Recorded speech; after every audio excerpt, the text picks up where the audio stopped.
Mambo vipi? Fresh. Salama. Salama. Mmoja anasema? Promise Lashbon Ahadi ndo jina kamili.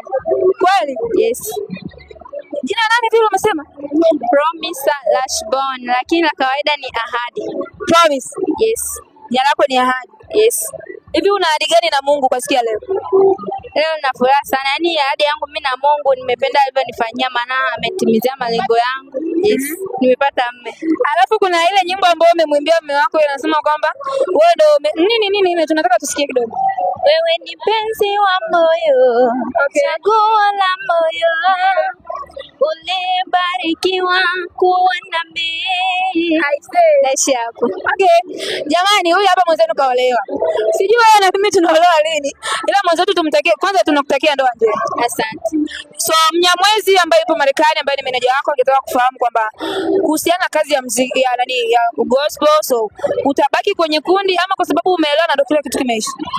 Na mimi mtabaki, lakini mbele ya yote lazima tuongee kwa na familia. Sinajua nimeelewa. Ndio. Nimechange family. Okay. Leo alikuwa amekubali, lazima na huku niongee nao kama atakubali au vipi, ndio mambo mengine yatafuata. Lakini wewe unataka? Nataka. Kabisa. Sasa ikisema kwamba wanahitaji kwamba kuna ile kitu kama pesa nini, kama watahitaji shilingi ngapi hivi sisi tutoa? Naweza toa tu, lakini kwa anavyoelewa familia yangu sidhani kama inaweza omba hela. Yaani maelewano tu. Maelewano. Yes. Lakini wewe unapenda kazi? Napenda. Unaweza kumwambia nini Mnyamwezi kwa sababu naamini kwa upande wake anaweza kusema kwamba huyo mtu kama ameniboa kwa kiasi fulani.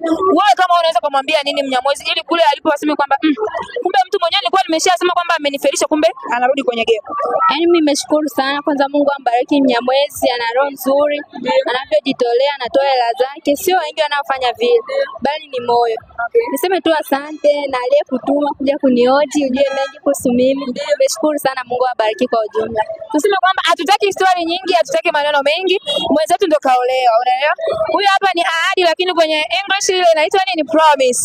Tusahau kucomment na kusubscribe ili wa kwanza kupata vitu kwangu kupitia Ashanti Mabrand Online. Neno la mwisho la kuambia watazamaji.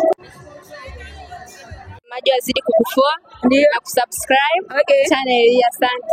Okay, bye. Okay, thank you.